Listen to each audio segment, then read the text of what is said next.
Sir BBM. Magandang umaga, paring Irwin, at magandang umaga sa lahat ng nagsusubaybay sa atin. Magandang umaga po sa inyo. Mabuti na lamang wala na kayo sa Senado. Kung hindi, nako, Diyos ko po, mukhang matindi yung bangayan ngayon ng Senado. Actually, between Senator Lacson and Senator Gordon versus the President. Medyo matindi yung bakbakan ngayon. Mabuti at nananahimik kayo ngayon dyan sa iyong tahanan, Sir Bongbong. Di balik kahit naman nasa Senado tayo, sanay tayo sa ganyan. Talagang kasi naman siguro na ano yung Pangulo dahil sa mga statement na lumalabas. Para sa akin naman antayin na lang natin yung pag-imbestiga kasi naman kung walang problema makikita rin natin na walang problema. Pagka may problema nga at least ma-identify natin, maayos natin kasi talaga huwag natin makakalimutan. Alam kong palapit na tayo sa political cycle kung tawagin. Palapit na tayo sa filing, tapos next year ang eleksyon. Siyempre, iinit ang usapan tungkol dyan. Ngunit, hindi natin may iwasan yun. Pero, huwag natin kakalimutan, nasa gitna pa rin tayo ng pandemya. Tama. Na may Delta variant dito, may nag-third wave tayo, wala pa tayong vaccine. Ano yung mga gagawin natin?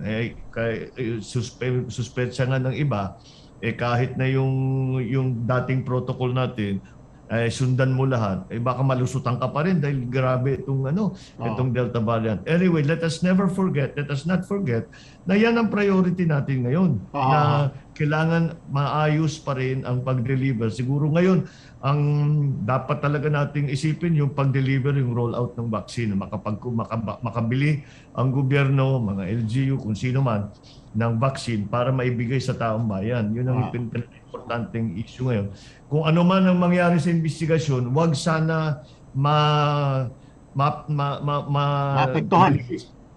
Malihis ang effort natin dito sa COVID. Sir, ano po ang inyong reaksyon na sinuportahan po ng ilang mga malalaking grupo, mga kumpanya at negosyante ang inyong unang panawagan sa pamahalaan na payagan ng makalabas at makapagtrabaho ang mga kababayan natin na mga fully vaccinated bagamat hindi sila upward? Ano ang reaksyon nyo rito na it's gaining ground right now? A lot of people are supporting it.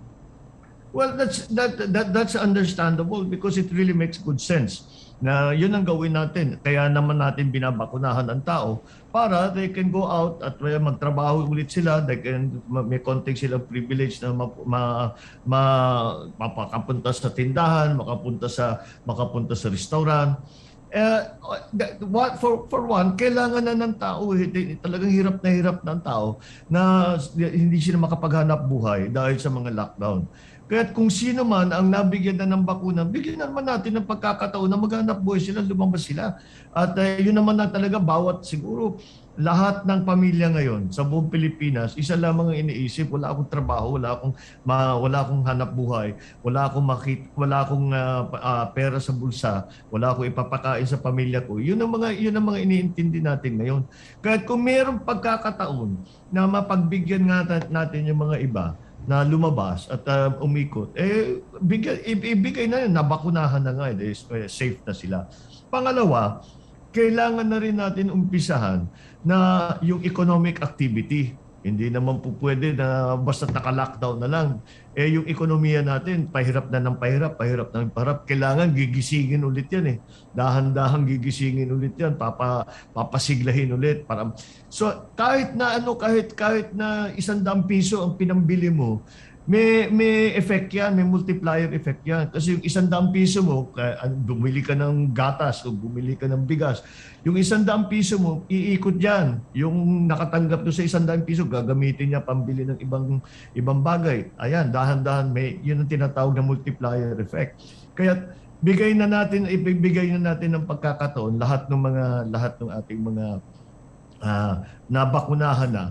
At alalahanin natin na ang priority dapat ng pamahalaan ngayon, lalo na sa healthcare, ay makakuha ng bakuna at makapag-roll out na ng bakuna. Wag natin kakalimutan yun. But I think it's time na kailangan ng balansehin yung pag-lockdown. at saka yung pagpayag sa mga nabakunahan na magtrabaho.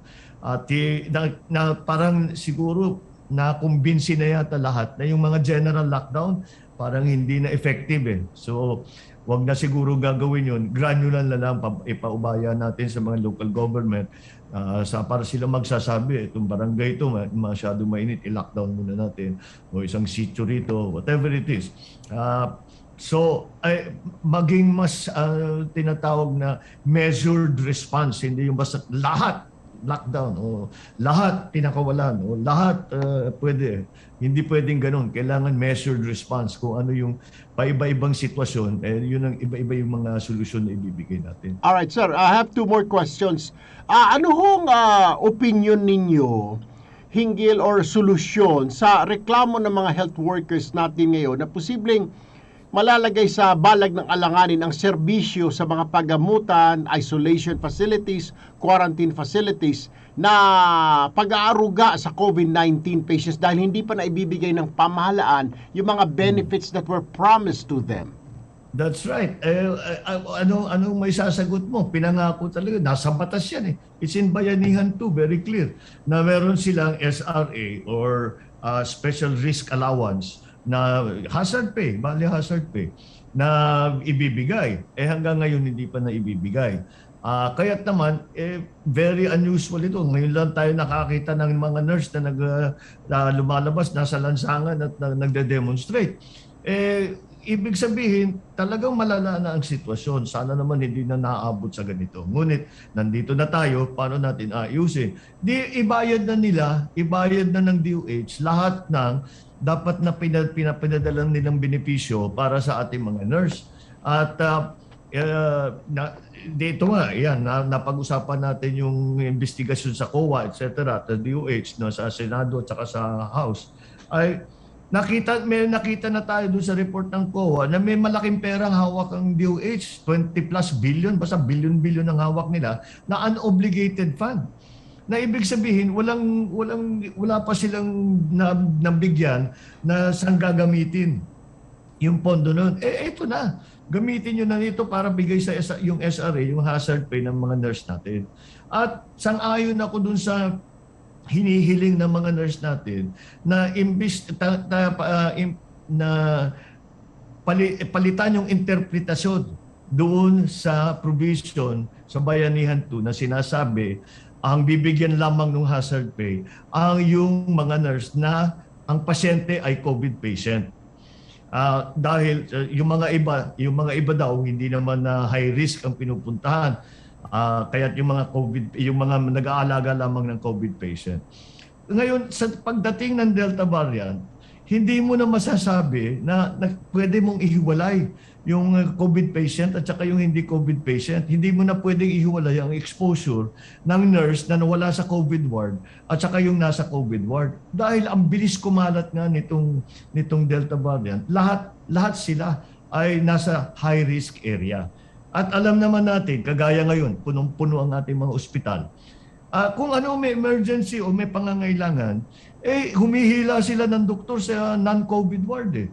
Kaya alam naman natin, may mga babalitaan tayo, yung mga dentista na tumutulong sa COVID ward, mga OBGYN, yung mga pediatric doctor, nurses na tumutulong sa COVID ward. So high risk na talaga sa yung lahat. So ang sinasabi, sana all, ibigay na nila, all na ng mga nurse, ibigay na yung SRA. Pero wag na nilang antayin kasi well-deserved naman at talagang pumapasok sa peligro ang mga nurse natin. Kaya they deserve it, ibigay na natin yan para maging maayos ang patakbo ng mga ospital natin. Alright. Sir, panghuli na lamang. I don't know kung sasagutin mo ito. Huwag ka magalit sa akin, huwag ka magtatampo. Ito, pinapatanong lang naman ng mga supporter mo. Tatakbo raw po ba? Sabi nga, Mr. Tulfo, tatakbo po ba yung kaibigan mong Bongbong Marcos na yan? O, sabi ko, di ko masagot. Tanungin ko mamaya. Kaya ako na nagtatanong, sir, tatakbo ba kayo hindi senador, hindi congressman, hindi gobernador, tatakbo ba kayo? Dalawa lang daw presidente o vice-presidente? Ano ho ba talaga ang lagay, sir? Lahat na sa lagay, ang gulo-gulo nitong eleksyon na ito dahil nakita sa pandemic, tapos ang daming mga pangyayari. Aha. Talaga, pero siyempre hindi pa ako nagproklama dahil hindi pa ako nagde-decide. Pero tatakbo ako sa national. Ayun. Pero hindi pa, pero palapit na ng palapit na. Pero ang daming pagbabago matagal ko nang sinasabi, di ba, ang bilis ng takbo ang bilis ng paikot rather. Ang ikot ng politika sa Pilipinas. Ito, nararamdaman na naman natin, may umiikot na naman. Hindi natin malaman kung saan ano ang tinutunguhan yan. Kaya kailangan muna natin pagmasdan. But don't worry, malapit na ako mag-decide at malapit na ako mag-announce. Sir, dito mo i-announce kagad, Sir BBM? Asahan mo, Irwin. Alright. Hanggang kita. Salamat po.